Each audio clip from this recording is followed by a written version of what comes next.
मेरा नाम मुसरत फातिमा है। मैं असिस्टेंट प्रोफेसर हूँ peoples nursing school LUMHS Jamshoro में। मैंने अपनी नर्सिंग कैरियर का आगाज़ Liaquat medical college hospital school of nursing से सितंबर 1983 से किया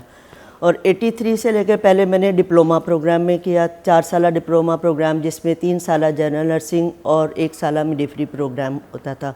जब मैं 2 ईयर BSN प्रोग्राम में करके जब मैं वापस आई तो फिर मुझे हमारे यहाँ पर Jamshoro college of nursing start हो चुका था। First public sector college of nursing था जो कि यहाँ पर बना और उसमें से मेरी वहाँ पर मुझे पोस्ट किया गया ताकि मैं BSN प्रोग्राम पहला बैच जो कि वहाँ से स्टार्ट होना था तो मैंने वहाँ से स्टार्ट किया और वहाँ से मैंने स्टूडेंट्स को पढ़ाना शुरू किया। पोस्ट RN BSN के करने के बाद मैंने एज ए फैकल्टी, चूँकि उस वक्त अभी ग्रेड तो नहीं था, ग्रेड तो मेरा वही जो मैं एज ए नर्सिंग सिस्टर 1990 में मैं प्रमोट हुई थी स्टाफ नर्स के बाद, तो वही, लेकिन अपने OPS पे ऑन पे स्केल पे ही मुझे वहाँ से डिटेन टू वर्क करके कॉलेज ऑफ नर्सिंग JPMC में भेज दिया गया, यहाँ पे कॉलेज ऑफ नर्सिंग जामशोरो में भेज दिया गया। तो मैंने यहाँ पर पढ़ाया, मैंने बैचेस को अल्हम्दुलिल्लाह बहुत अच्छा कैरियर के यहाँ पर था स्टूडेंट्स को और बहुत सारे स्टूडेंट्स यहाँ से BSN करके निकले। उसके बाद हमारे पास लियाकत कॉलेज मेडिकल यूनिवर्सिटी ने असिस्टेंट प्रोफेसर की जॉब अनाउंस की 2005 के अंदर और फिर मैं यहाँ पर इसी दौरान, इससे पहले ही मैं 2005 में मैं एनरोल हो चुकी MPH प्रोग्राम के लिए। तो MPH प्रोग्राम के लिए मैंने जो कि यहाँ पर ही लियाकत लम्स यूनिवर्सिटी में ही था, मैंने यहीं से लम्स यूनिवर्सिटी से 2005-07 के बैच से मैंने MPH किया। उसके बाद फिर मुझे जो है यहाँ पर पोस्ट आई, यहाँ पर एज ए असिस्टेंट प्रोफेसर यहाँ पर अपॉइंट हो गई मैं और अपॉइंट होने के बाद फिर मैंने यहाँ से ही आगे 2008 में मैंने जो है वो MSN के लिए मैं कराची चली गई कॉलेज ऑफ नर्सिंग JPMC से, जो कि एफिलिएटेड था लियाकत हमारे पास लम्स यूनिवर्सिटी के साथ, जो है वो Liaquat university of medical health sciences के साथ जो एफिलिएटेड था। वहाँ से मैंने MSN प्रोग्राम में यहाँ से मैंने MSN की डिग्री ली और उसके बाद जो है वो अभी कंटिन्यूस मैं यहाँ पर कर रही हूँ job as a assistant professor. 18 years मुझे हो गए इस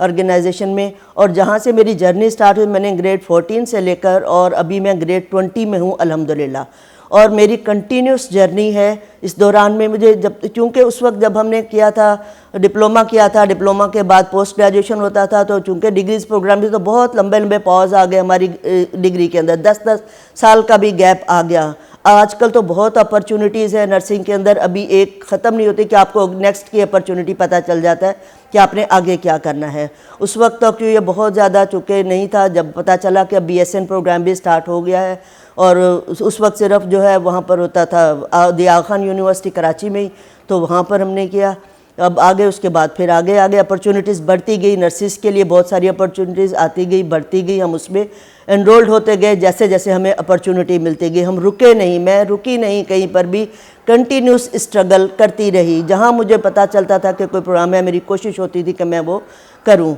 लेकिन जैसे ही फिर मुझे जॉब से मिलती थी, इजाज़त मिलती थी, यहाँ से मुझे जो NOC मिलता था, फिर मैं वो करती थी अपना जो है, लेकिन मैं कहीं पर भी मैंने नहीं किया पॉज। अब भी मैं MSN कर चुकी हूँ। अब इन फ्यूचर इंशाल्लाह मेरा PhD में एनरोल्ड होने का प्रोग्राम है। हमारे पास कुछ फैकल्टी हैं जो और भी हैं, बहुत सारे कर चुके हैं, कुछ कर रहे हैं। इंशाल्लाह मैं भी नियर फ्यूचर में एनरोल्ड होने का मेरा भी प्रोग्राम है और मैं आज शुक्रगुज़ार हूँ अल्हम्दुलिल्लाह अल्लाह ताला के, उसके बाद अपने वालिदैन की, जिन्होंने मेरे लिए ये प्रोफेशन सिलेक्ट किया। और हमें तो जब मैट्रिक पास थे हमें तो उस वक्त पता भी नहीं था, क्योंकि उसके बाद इंटर रिक्वायरमेंट नहीं थी, इंटरमीडिएट साइंस या इंटर साइंस रिक्वायरमेंट नहीं थी, मैट्रिक बेसिस पे भी डिप्लोमा में एडमिशन हो जाते थे। तो हमारे वालिदैन ने उस वक्त हमारे लिए कैरियर चूज़ किया। उस वक्त तो हमें ना समझ नहीं थी कि क्या अच्छा है क्या बुरा है, क्या कौन सा कैरियर हमें चूज़ करना है, ये इतनी अवेयरनेस नहीं थी। लेकिन अल्हम्दुलिल्लाह हमारे वालिदैन ने हमारे लिए बेहतर सोचा और उन्होंने मुझे जो है वो एज ए नर्सिंग में मेरा एडमिशन करवाया और आज मैं कंटिन्यूस जर्नी के साथ जो है वो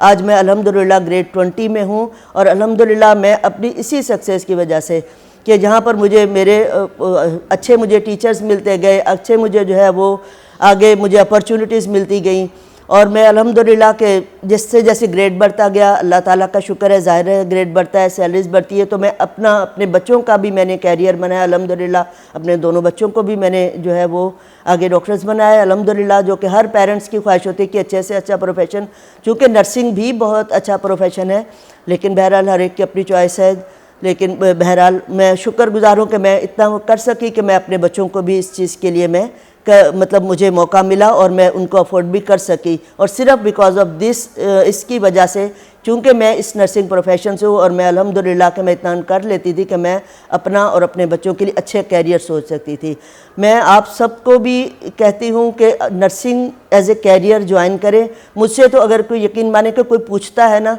कि आप मतलब मैडम मशवरा दें या कि हम क्या करें या आगे हम क्या करें, कौन सी आगे करें, या डिग्री या आगे मैट्रिक या इंटर के बाद बच्चे को कौन सी फील्ड बेहतर है, तो यकीन करें कि मेरे जो अगर कोई मुझसे कोई पूछे तो एज ए कैरियर मैं कहूँगी सबसे पहले नर्सिंग ज्वाइन करें, क्योंकि नर्सिंग एक ऐसा प्रोफेशन है कि अभी तो जैसे 4 ईयर BSN जेनरिक BSN है, अभी इसकी आप 4th मतलब 8th सेमेस्टर में होते हैं, आपके लिए जॉब अपॉर्चुनिटीज़ ओपन होना शुरू हो जाती, लोग आपको ऑफ़र करना शुरू कर देते हैं जॉब्स के लिए। गवर्नमेंट सेक्टर में तो आपको ज़ाहिर डिग्री उसके लिए रिक्वायर्ड होती है, लेकिन अनटिल अनलेस जैसे ही डिग्री आप इधर आप पता होता है कि आप इंशाल्लाह आपके पीछे कैरियर को देखते हुए भी आपको ऑफ़र आने के जैसे ही आप ग्रेजुएट हों, आप प्राइवेट सेक्टर में कर सकते हैं, आप किसी गवर्नमेंट सेक्टर में कर सकते हैं, आप NGO ज्वाइन कर सकते हैं, आप आगे अब्रॉड के लिए आपके बहुत चांसेस हैं। और ये एक ऐसा प्रोफेशन है जिसमें कि ये कि आप आगे होते हैं और नौकरियां आपके पीछे होती हैं। अल्हम्दुलिल्लाह ये इतना, और किसी भी प्रोफेशन से ज़्यादा आपको जो है वो नर्सिंग में आपको जॉब अपॉर्चुनिटीज़ सबसे ज़्यादा हैं। और मैं भी आप सब पेरेंट्स से भी जो भी मुझे सुन रहे हैं, मैं उनको भी कहूँगी कि अपने बच्चों को नर्स एज ए कैरियर जो है, नर्सिंग एज ए कैरियर उनको सिलेक्ट करवाएं। और बहुत सारे कैरियर्स हैं, मैं किसी को भी नहीं कह रही कि बाकी दूसरे भी नहीं अच्छे, हर कैरियर अच्छा है, लेकिन जॉब अपॉर्चुनिटीज़ के लिहाज से मैं कहूँगी कि सबसे ज़्यादा इस वक्त जो है हर किसी भी प्रोफेशन से ज़्यादा जॉब अपॉर्चुनिटीज़ आपको नर्सिंग के अंदर है। मैं जैसे आप कहूँगी कि इस पूरी जर्नी में, ये कोई भी जर्नी हो ना, वो आसान नहीं होती, हर उसमें मुश्किलें भी आती हैं, आसानियाँ भी होती हैं, मुश्किलात भी, लेकिन ये नहीं होना चाहिए कि मुश्किलात से डर के बंदा बैठ जाए। हाँ, कहीं कहीं बहुत अपॉर्चुनिटीज़, कहीं आपको फैमिली सपोर्ट नहीं मिलती है, कहीं आपको फाइनेंशियली आपको प्रॉब्लम्स आते हैं, कहीं आपकी फैमिली के आते हैं, लोग कहेंगे नर्सिंग क्यों ज्वाइन की। अब वो बात नहीं रही, अब वो दौर नहीं रहा जब लोग कहते थे कि नर्सिंग क्यों ज्वाइन की। मैंने जब नर्सिंग ज्वाइन किया, हमारी फैमिली में बहुत सारे लोगों ने अपोज़ किया इस चीज़ को कि आपने बच्ची को नर्सिंग में दाखिला करा दिया है, क्यों है। लेकिन मैं अल्हम्दुलिल्लाह मेरे वालिद साहब जो है वो अटल रहे कि नहीं, उन्होंने मेरे लिए बेहतर सोचा और उन्होंने जो है वो किया। लेकिन मुश्किलात आती रहती हैं और कंटिन्यूस मेहनत के साथ उनसे निपटा जा सकता है। ये नहीं कि अगर मुश्किल आए तो उसको छोड़कर बैठ जाए या गिव अप कर दे, गिव अप नहीं करना चाहिए और उसको आगे एज ए चैलेंज कबूल करना चाहिए, ताकि आप आगे बढ़ें और बढ़ते जाए, पीछे नहीं देख। कहते हैं ना, हमारे हुज़ूर सल्लल्लाहु अलैहि वसल्लम ने कहा कि इल्म हासिल करो, महद से लहद तक, क्रेडल टू ग्रेव आपने करना है और आप आगे बढ़ते जाएं बग़ैर सुने किसी की। आप अपने कैरियर पे फोकस करें और आगे बढ़ते जाएं, इंशाल्लाह कामयाबी आपके साथ होगी, कामयाबी आपके कदम चूमेंगी और आप बढ़ते जाएंगे। तो किसी मतलब लोग एक दिन आपको कहेंगे, खुद ब खुद इस चीज़ पे कहेंगे कि हाँ, वो बंदा जो है वो वाकई उसने मेहनत की और आज वो इस मंजिल पे पहुंच गया है।